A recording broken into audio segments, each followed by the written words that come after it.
तो कहानी में अब तक हमने देखा था कि केशु को मॉर्निंग काफ़ी ज़्यादा घायल हालत में मिलता है, जिस पर केशु उसका काफ़ी ध्यान रखता है और उन दोनों ने एक दूसरे के प्रति अपनी फीलिंग्स को कन्फेस किया था। और मॉर्निंग ने केशु से वादा किया था कि वो वापस आने के बाद केशु को अपने बारे में सब कुछ बता देगा। और वहीं यांग के बंदे और मॉर्निंग के बीच की भी गलतफहमी दूर हो गई थी। तो इसी के साथ आज का चैप्टर शुरू होता है, जहां मॉर्निंग उनसे कहता है, तुम दोनों ये अपना रोमियो जूलियट घर जाकर करना। फिलहाल अभी जो मैंने तुम पर एहसान किया है उसे चुकाने का वक्त आ चुका है। जहां यांग तो मॉर्निंग की मदद करने के लिए तुरंत ही मान जाता है, वहीं जो मॉर्निंग होता है उसे ये भी पता चल जाता है कि उस पर कौन नजर रखवा रहा था, जो कि अब मॉर्निंग की सेक्रेटरी के गिरफ्त में है। यहाँ फिर हम मिन को देखते हैं, जो कि यांग से पूछता है कि आखिर तुम मॉर्निंग की बात क्यों मानते हो। जहाँ यांग मिन को समझा देता है कि मॉर्निंग भले ही बाहर से खतरनाक दिखता हो पर वो अंदर से काफी अच्छा इंसान है। अगर मॉर्निंग तुम्हें नुकसान पहुंचाना चाहता तो वो काफी पहले ही तुम्हें अच्छे से पीट सकता था,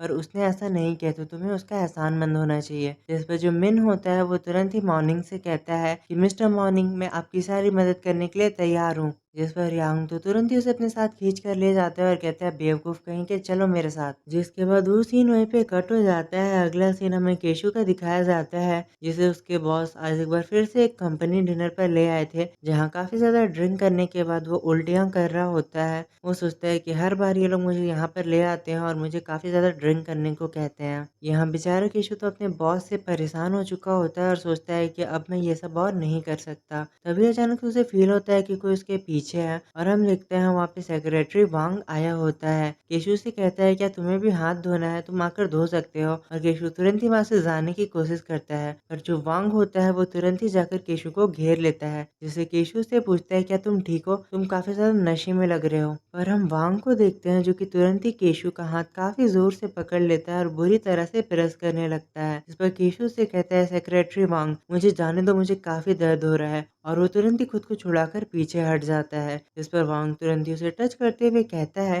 कि हम दोनों दोस्त है ना, तब भी तुम मुझे सेक्रेटरी वांग कह रहे हो। जिस पर अब केशु को भी गुस्सा आ जाता है और वो तुरंत ही वांग का हाथ दूर हटाते हुए कहता है कि सेक्रेटरी वांग, मुझे लगता है आपने काफी ज्यादा ड्रिंक कर लिया है, अब आपको घर जाना चाहिए। जिस पर वांग उससे कहता है, तुमने बिल्कुल सही कहा, तो चलो क्यों ना हम तुम्हारे घर चलते हैं। और फिर वांग उसकी तरफ क्रीपी तरह से देखते हुए कहता है, क्यों, क्या हो गया, आज तुम्हारा बॉयफ्रेंड तुम्हें लेने के लिए नहीं आया? वैसे तो वो हर दिन स्टेशन पे तुम्हारा इंतजार करता है। इस बात को सुनकर केशु काफी हैरान हो जाता है और कहता है, क्या तुम मुझे स्टॉक कर रहे हो? जिसके जवाब में उससे वांग कहता है कि क्या तुम्हारे और उसके बीच में कोई लड़ाई हुई है और तुम दोनों ने ब्रेकअप कर लिया है? अब वांग केशु से कहता है कि तुम डर क्यों रहे हो, तुम्हें डरने की कोई जरूरत नहीं है, सब कुछ ठीक हो जाएगा। मैं तुम्हारी पसंद नापसंद सब कुछ काफी अच्छे से जानता हूँ, तो मैं वैसा कुछ भी नहीं करूंगा जो तुम्हें पसंद ना हो। पर हम केशु को देखते हैं, जो कि तुरंत ही उससे दूर हटता है और कहता है, वांग, तुम जो भी कह रहे हो मुझे कुछ समझ नहीं आ रहा है, इसीलिए बेहतर यही होगा कि तुम यहाँ से चले जाओ। और केशु तुरंत ही वहां से जाने की कोशिश करता है, पर वांग उसे घेर लेता है और तुरंत ही उसे फोर्स करते हुए अपने पास ले आता है। और वो कहता है कि मैं तुम्हें पसंद करता हूँ, तो क्यों आखिर मैं तुम्हारे पास नहीं जा सकता? मुझे भी तो एक मौका मिलना चाहिए ना, आखिर इसमें क्या गलत है? मैं तुम्हारा दोस्त बनकर नहीं रहना चाहता हूँ। फिर हम वांग को देखते हैं, जो कि केशु के क्लोज जाने लगता है, जहाँ केशु काफी ज्यादा चिल्लाता है और तुरंत ही वांग को खुद से दूर करता है और वहां से सीधे ही चला जाता है और सोचता है, आखिर ये सब क्या हो रहा है? मैंने तो कभी नहीं सोचा था कि वांग ऐसा कुछ करेगा। आखिर चीजें हमारे बीच में इतनी खराब कैसे हो गई? जिसके बाद फिर हम केशु को देखते हैं, जो कि तुरंत ही एक कैब बुक करता है और अपने घर जाने वाला होता है। तभी उसे रियलाइज होता है कि वांग उसके घर का पता जानता है, तो वो अपने घर नहीं जा सकता, वरना वांग वहां पर आ जाएगा। पर केशु के पास दूसरी कोई जगह भी नहीं होती है जाने की, इसीलिए वो बेचारा काफी कंफ्यूज हो जाता है।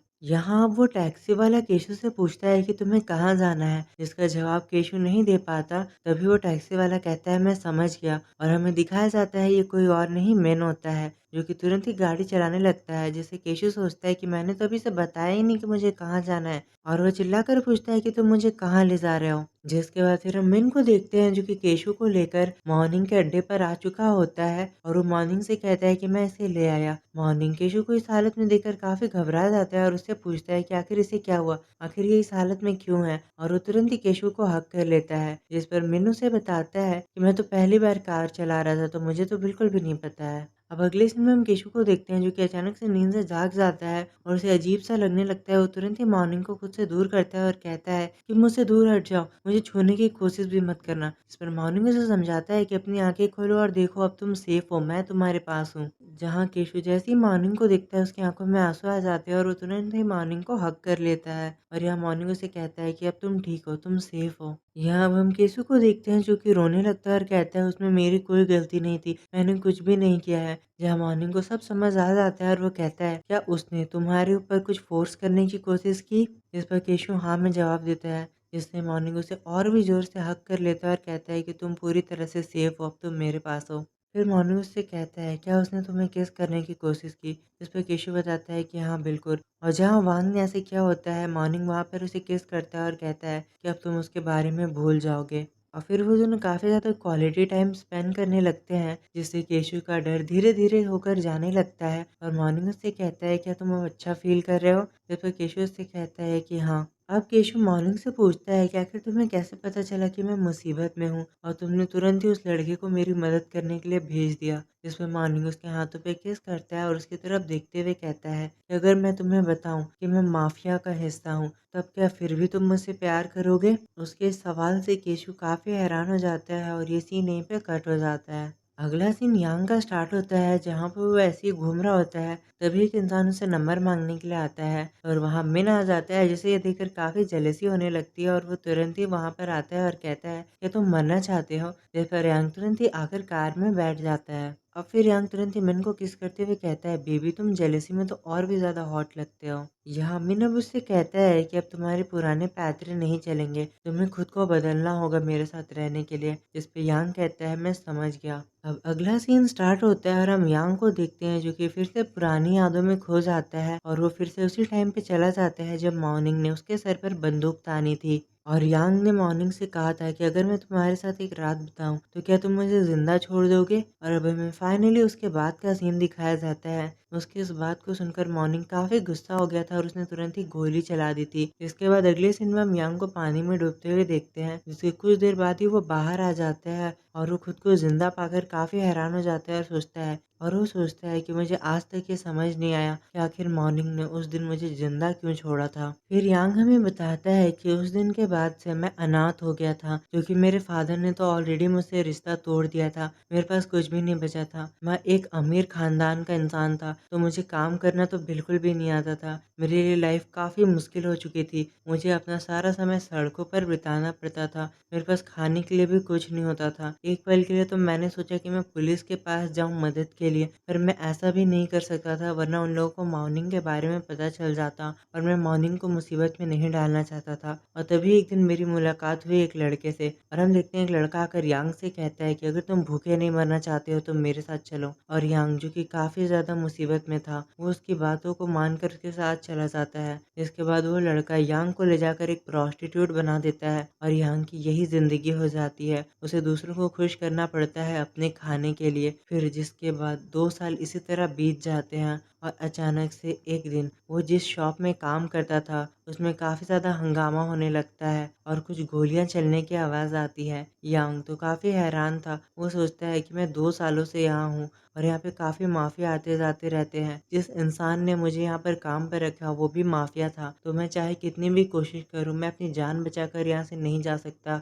अब मुझे जिंदगी भर यहीं पर सड़ना होगा। इसीलिए यांग को अब इन चीज़ों से कोई फर्क नहीं पड़ता था। पर तभी अचानक से हम देखते हैं मॉर्निंग उसके सामने आ जाता है। यांग 2 सालों के बाद फिर से मॉर्निंग को अपने पास देखता है। फिर यांग हमें बताता है ये दूसरी बार था जब मॉर्निंग ने मुझे बचाया, मैं उससे मिला था। जहाँ मॉर्निंग को देखते हैं जो कि यांग के पास आता है और उससे कहता है कि जिस इंसान ने तुम्हारे साथ ऐसा किया था मैंने उसकी कहानी खत्म कर दी है, तो अब से इस शॉप के मालिक तुम हो। जिससे यांग काफ़ी ज़्यादा हैरान हो गया था, क्योंकि ये लाइफ में सेकंड टाइम था जब मॉर्निंग ने उसकी जान बचाई थी। और यहाँ पर हम यांग को देखते हैं जो कि ये सारी कहानी अपने बंदे को बता रहा होता है और तभी यांग को रियलाइज होता है कि मिन कुछ भी नहीं कह रहा है। वो तुरंत ही उसकी तरफ आगे बढ़ता है, जहाँ हम मिन को देखते हैं जिसने यांग की कहानी को सुनते ही उसकी आंखों में आंसू आ चुके थे। यहाँ पर यांग तुरंत ही उसे हक कर लेता है और कहता है मुझे नहीं पता था कि तुम इतने ज्यादा इमोशनल हो। जहाँ मिन तुरंत ही उसे दूर करता है और कहता है कौन रो रहा है, मैं तो बिल्कुल नहीं रो रहा हूँ, वो तो बस प्याज की स्मेल आ रही है मुझे। और तभी यांग उसका मूड लिफ्ट अप करने के लिए कहता है, हमने अभी तक रोमांस एक बार भी कार में नहीं किया है, क्या तुम वो ट्राई करना चाहोगे? और हम देखते हैं मिन काफी ज्यादा लाल टमाटर बन जाता है। अब अगले सीन की शुरुआत फिर से मॉर्निंग के साथ होती है, जहाँ वो केशु से पूछ रहा होता है कि अगर मैं तुम्हें बताऊं कि मैं माफिया का हिस्सा हूँ, तब भी क्या तुम मुझसे प्यार करोगे? अब केशु काफी हैरान होकर उठने लगता है और मॉर्निंग उससे कहता है, मैंने तुमसे वादा किया था ना कि मैं अपने बारे में सब कुछ तुम्हें बताऊंगा। तो अब वो वक्त आ चुका है और हम मॉर्निंग को देखते हैं जो कि केशु को अपने बारे में सब कुछ बताने लगता है। वो उससे कहता है कि क्या तुम्हें याद है जब हम पहली बार मिले थे? उस दिन मैं वहाँ किसी काम से गया था और मैं किसी और से मिलने वाला था, पर मैं गलती से तुमसे मिल गया और मैंने तुम्हें परेशान कर दिया। जिसके बाद तुमने मुझे काफी अच्छा सबक सिखाया था, पर उस दिन तुम्हारे जाने के बाद मुझे तुम्हारी बनाई हुई कुकीज मिली, जिसे खाने के बाद मेरी एक प्रॉब्लम जादुई तरीके से ठीक हो गई। और उस दिन के बाद से मैंने तुम्हें हर तरफ ढूंढना शुरू किया और फिर मैंने ये प्लान बनाया और मैं तुम्हारा मैनेजर बन के तुम्हारे घर पर आ गया। अब यहाँ केशु मॉर्निंग से पूछता है, तो आखिर तुम्हारी कौन सी प्रॉब्लम थी जो कि उस कुकीज के कारण ठीक हुई थी? इस पर मॉर्निंग पहले तो काफी ज्यादा हिचकिचाता है, फिर वो केशु से कहता है कि मुझे एक प्रॉब्लम थी, एक मेडिकल इशू, कि मैं कभी भी एक्साइटेड नहीं हो पाता था, जिसका मतलब है मैं चाहे कितनी भी कोशिश कर लूं,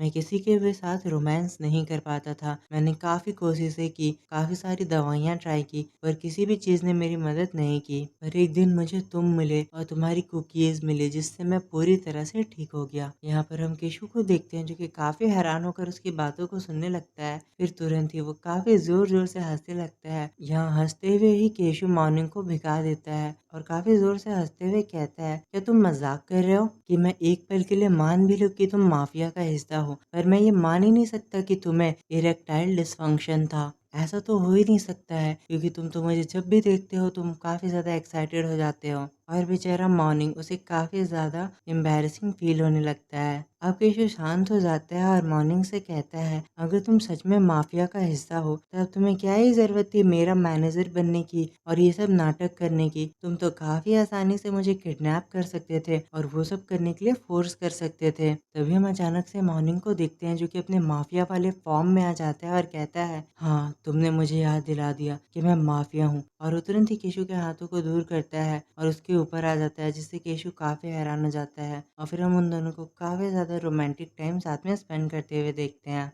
और फिर मॉर्निंग केशु से कहता है, जाओ चिल्लाओ, जितना चिल्लाना है चिल्लाओ, अब तुम्हारी कोई मदद नहीं करेगा। पर तभी हम देखते हैं अचानक से केशु शैड हो जाता है और दूसरी तरफ देखने लगता है, जिसमें मॉर्निंग उसे पीछे से हक कर लेता है और कहता है, मेरी तरफ देखो और बताओ आखिर हुआ क्या? आखिर यहाँ तक आकर तुम क्यों रुकना चाहते हो, मुझे बताओ। और यहाँ बेचारा मॉर्निंग तो इतना एक्साइटेड था कि वो रुक ही नहीं पा रहा होता है। अब मॉर्निंग तुरंत ही उससे कहता है कि अभी भी अगर तुम्हें मुझ पर यकीन नहीं है तो मैं इसके आगे भी बहुत कुछ कर सकता हूँ। इस पर केशु तुरंत ही घबरा जाता है और कहता है, नहीं नहीं, बस आज के लिए इतना ही काफी है। मैं मानता हूँ कि तुम माफिया हो, एक काफी हॉट माफिया। जिससे मॉर्निंग भी काफी हैरान हो जाता है और हम पहली बार मॉर्निंग को ब्लश करते हुए देखते हैं। जिसके बाद वो केशु को हक करते हुए कहता है, अगर तुम इस तरह कहोगे तो मेरा मन करेगा कि मैं तुम्हें लॉक करके रख लूं और कहीं छुपा दूं ताकि तुम्हें कोई भी ढूंढ ना पाए। तो अब यहीं पे आज का ये चैप्टर खत्म हो जाता है। So that's all for today guys, मिलते हैं अगले चैप्टर के साथ। Thank you for watching, good bye.